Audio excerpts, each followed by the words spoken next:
وهاجاك dhegeystayaal barnaamijkii hore aad dhegeysateen waxa inoo joogay waqtigii la dilay ninkii la oran jiray Kofil iyo gabaygii Said Maxamed Cabdalla Xasan geeridiisa uu ka tiriyay halkii aynu hadaba taariikhdii ka sii wadayna imankana bal waxaynu eegaynaa mabdii sayidku uu lahaa inuu ahaa mid diineed iyo inuu doonayay dawladnimo maxaa taas muujinaya waa tahay waxaan mar kale hadaba idinku celinayaa aw jaamac Umar Ciise oo arintaasi bal inoo ifiya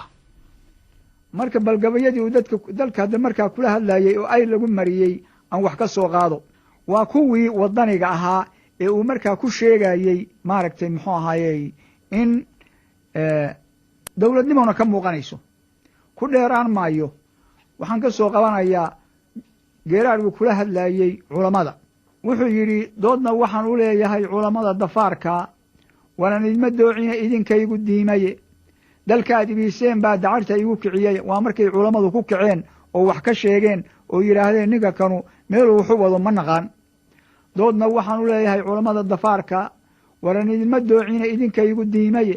dalkaad ibiseen baa dacarta igu kiciyeye 5 haloo idin daran dannigiin ka fiirsada mar waa inaad dayowdeen diirad haddaydin qabateen dadka aydin raacdeen isna weydin degagubi dilaalkii la siiyana dafna kama helaysaan ninkii idin daraabaana ajri iyo ducu heli dibna deeqa ay eebbahay debinta saari maysaan diin niman lahayni dabeer caynsan weeye war maxaa dufulayow cadawa ugu daranteen wanka doosha weyn iyo madagadaa u xilatiin qandiga ma iska duubtaan dawarsigu ma fiicne awyaalo ma diideen jihaadka ma u dareertaan danan iyo seef degta maa ku qaadaan darmaan haad laqooqdiyo doolaab maa u fuushaan wiyelka diirka qaadka biixda ma ugu dadabtaan doobiga xamaalka dakarka maa ka goysaan idinkaa dalkaba lee dawlad ma u ahaataan ilay doqoni calaf male dulbaax maxaa ka baylahay ereygaa waxaan u daliishanayaa inuu dawladnimo maskaxda ku hayey idinkaa dalkaba lee dawlad ma u ahaataan ilay doqoni calaf male dulbaax maxaa ka baylahay mabdiisa wixii muujinayey mar kaleeto kolkii uu samray waayadii dambeeto xaalkiisii uu soo noqday maaragtay gabaabsi wuxuu yidhi haddaan waayey calan layna shiro haddaan waayey calan layna shiro tan iyo nairobi miyaan waayey naamuus janniyo daalac iyo naasil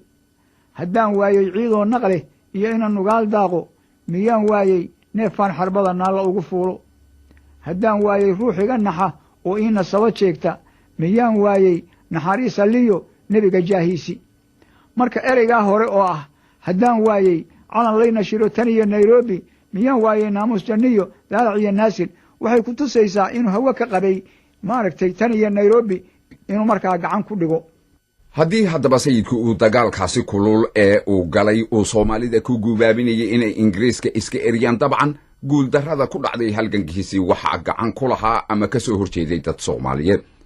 maxay ku diidanayeen maxayse doodood ahayd aw jaamac Umar Ciise aan idinku celiyo oo inoo soo qaada doodii raggii sayidka iyagu ka soo horjeeday gaar ahaan raggii gabayaaga ahaa ee murtida ku muujiyey doodooda dadka qaarkiis waxay u arkayaan sayid maxamed inuu ahaa haliyey wadaniya oo jihaad galay oo maaragtay muxuu ahaayey diinta iyo dalkaba wax u qabtay magaciisiina haddan weli taagan yahay oo ay weli maanka iyo maskaxda ku hayaan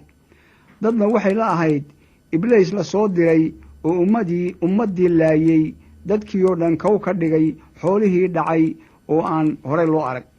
marka 4 gabay oo ay ku eedaynayaan sayidka ayaan halkan ka taataabanayaa mid waxaan ka soo qaadnay hobya midna waxaan ka soo qaadnay boosaaso midna waxaan ka soo qaadnay berbera midna waxaan ka soo qaadnay hawdka ciidda ee dhulbahantuhu dego bal 4taa gabay kan ugu horeeya berbera aan ugu horraysiino waa cali jaamac haabiil oo ay xinif sayidka lahaayeen cali jaamac wuxuu yidhi allahayow adduunyada adaa uuntay keligaaye allahayow arwaaxaba adaa qoray arsaaqoode allahayow addoommuhu aday ku irkanayaane allahayow islaamkuma aduu ku acbudayaaye allahayow albaabada adaa ooda oo fura'e allahayow ma awdo xaqaad soo iftimisaaye allahayow aduunba u arxama kii itaal darane allahayow adaan ee xoqoon eedna aan geline allahayow awoodtaada yaa loo aqoonsadaye nin kaloo itaal lihi ma jiro adiga mooyaane allahayow middii uur leh iyo tii irmaan dumarka allahayow umulihii nin dilay ubad jaqsiinayey allahayow agoon iyo miskiin aadanaha liita allahayow nimaan odayda iyo habarka oolaynin allahayow min aabi iyo kibir mu'minku idleeyey allahayow ilaahnimo ninkaan kugu addeecaynin allahayow ibliiska u eg oo aanu garan weynay allahayow mid oogada jirka aad insiga mooddo allahayow misana aan ahayn awliyana sheegtay allahayow ninkaa ku ankiree diiday amarkaaga allahayow nin aayadaha iyo diinta ku adeegta allahayow misana aanu odhan siday ahaayeenba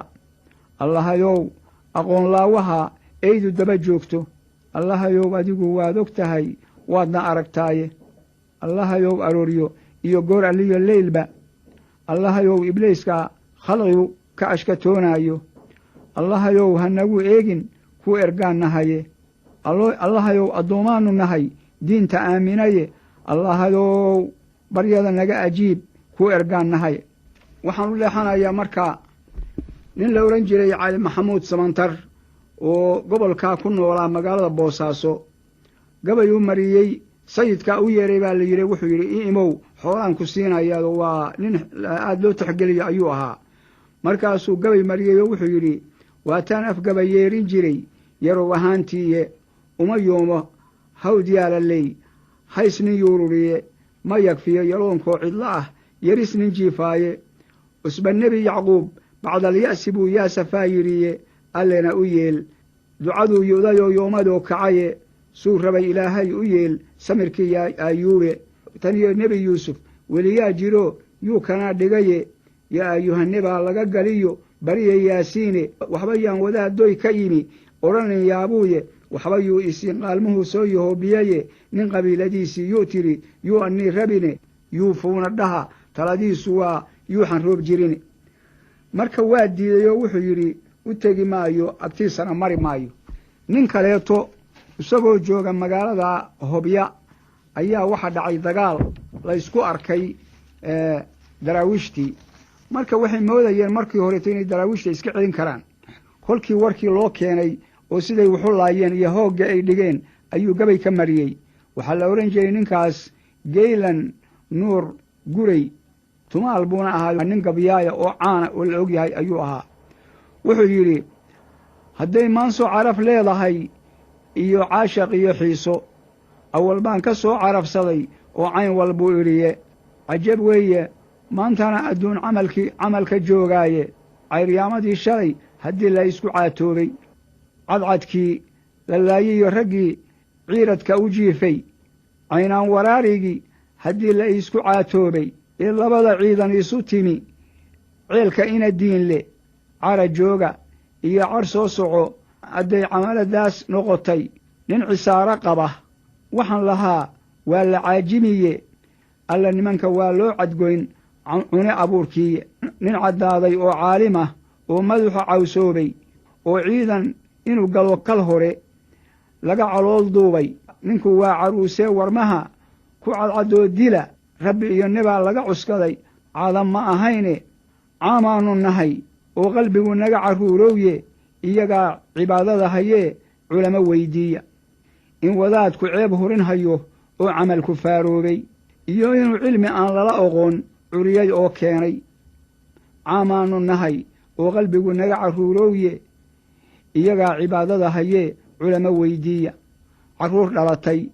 oo aan weli guryaha caradna u dhaafin in caloosha laga soo rido oo hadda la cunsiiyo rabbi iyo nebaa la cuskaday ee caado ma ahayne iyagaa cibaadada hayee culamo weydiiya horta naag calooloo jilbaha ciidda dhiganaysa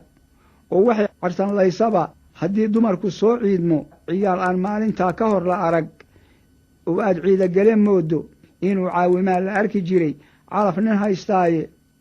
caanaha kan naasaha ku yaal canuguyuu nuugin cadkana gooya gaalada cad bay camal wadaagaane rabbi iyo nebaa la cuskaday ee caado ma ahayne iyagaa cilmiga noo hayee culamo weydiiya gabagaas ninkaasuna intaas oo calaacalah ayuu wax kaga tilmaamayo oo u leeyahay waxaas ayaa daraawiishi samayn jirtay iyo wax ka daran calidhuux oo ugu afkharaaraa raggii gabayga u mariyey isagu waa la dooday oo wuxuu yidhi ninkii weligii diintii bannaan daacad ugu sheega dariiqii rasuulkii ninkii diirka uga qaada daw kulama soo baxo cilmiye waa la diriraaye doofaaraduu wadan jiruu dila yidhaahdaaye iyaguna markaasay ku diidi mahayaane bal in meesha lagu doorsan yahay waxuu daliilkiiya duqaydii badnayd ee ku lumay duudsi iyo jeedal dammanaanshaha reer tolkay loogu dawgalay sidii bay u dabaroorayaan daalinkii rogaye dooxiyo hadday nala degaan degalka buuhoodle waxaa lagu durdurin ee bahay uma darraadeene sidii dumar dagaal iyo afxumo uma dulqaateene diyaar uma hadlaan wiilashii dawladda ahaaye daaroodka waa wada dhasheen dir iyo haabkiise hadday deris wadaagaan nin kale dacal ma waayeene alla may iskaga soo durkaan deris ma laayeene gabaygaasna waxa mariyey cali dhuux gabayadii uu mariyey oo doodda ahay kula doodayey u marinayey ninka la yidhaahdo ina cabdulla xasan waa gabaga ugu hufan inta kaleeto waacay iyo maaragtay muxuu ahayey waxaan la sheegi karin haddee waxa la yidhi rag colloobay cay iyo abxumo waa camaladoodii wahaag dhegaystayaal intaasna halkaa kaa gudubno waxaa daba sii socday dagaaladii dhex yaalay dowladdii ingiriiska iyo sayidka iyo daraawiishtiisii sayidka waxaa qalcaddiisa ugu adag ahayd degmada la ydhahdo taleex waxaa ingiriisku deetana halkaasu ka saaray markii dayuurada uu ku garaacay deetana sayidka iyo wixii ka hadhay daraawiishtiisii waxay u gudbeen dhulka soomaalida ema ka tirsan dalka etoobiya si markaasi dib ay isugu abaabulaan ciidan cusubna ay u helaan wakhtigaasi ingiriisku ah niman soomaaliya odayaal ah ayuu sayidka u diray si loogu soo qanciyo inuu isdhiibo isagan xarun diineed looga sameeyo galbeedka maxmiyadda hase yeeshee sayid maxamed cabdilla xasan ergadaasi waa uu diiday wakhti yar kadib sayidka iyo raggiisii waxa weerar ay ku soo qaadeen qabaa'ilka soomaalida ee degan dhinaca suhdinta etoobiya dabadeedna iyada oo ay taageero ka heleen ingiriiska ayay qabaa'ilkaas iyaguna ku duuleen xaruntii daraawiishta oo halkaasi si xun ay ugu jabiyeen rag aan badnayn iyo sayidkii dabeetana waxay u baxsadeen imey oo ku taala dhinaca etoobiya halkaasi oo ay gaadheen bishii oktoobar sannadkii 1920 dhammaadkii sannadkaasi oo ahayd 21 bishii disembar ayaa sayidku ugu dhintay imey kaneeco amaba duray sida taariikhdu ay qorayso waxaa da'diisu wakhtigaasi ahayd 56 jir sayidku markii laga adkaaday waxa uu tiri haddaba gabay dheer oo dardaarana oo dadka soomaalida ah uu kula hadlayo aw daahir afqarshe haynoo mariyo dallacaad jacayl baad kurtii noola dhirirtene dubaaqiina waa xasaa u galay daara buuxsadae duukama heshaan faranji aada wadhigataane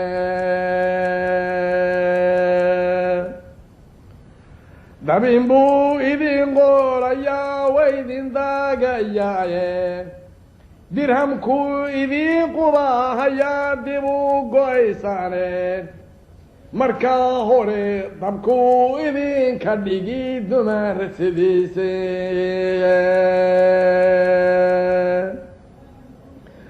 markaa xigaana daabaqaada wuu idin dareensiine markaa xigaa dalkuu idinku odhan dunyo dhaafsadae markaa xigaa dushuu edeenka rari sidaan dameeraaye giddigeedba soomaali baan dayrka ka ahaaye dhaxaan daraawiishta idhi doonta gaaladae dhaxaan askaara uu dalbaday dabaada taageene dhaxaan dabkii iyo la hadhay dunyadu wadaaye dhaxaan intaan janaana dilay soo dabaaldegeeye dhaxaan dekeeda uu xamiray duniyo roge ninkii diriirta geeya maalin bay dunidu iishaaye mantu aan diyaafad iyo guul dareejo eegayay baldayay waxay nagu falin daraf nijaaseedka وهجاك دقيسيال انت هدبا ان كاغدبنو هلغنكي سيد محمد عبد الله حسن دغالكي او كula jiray Ingiriiska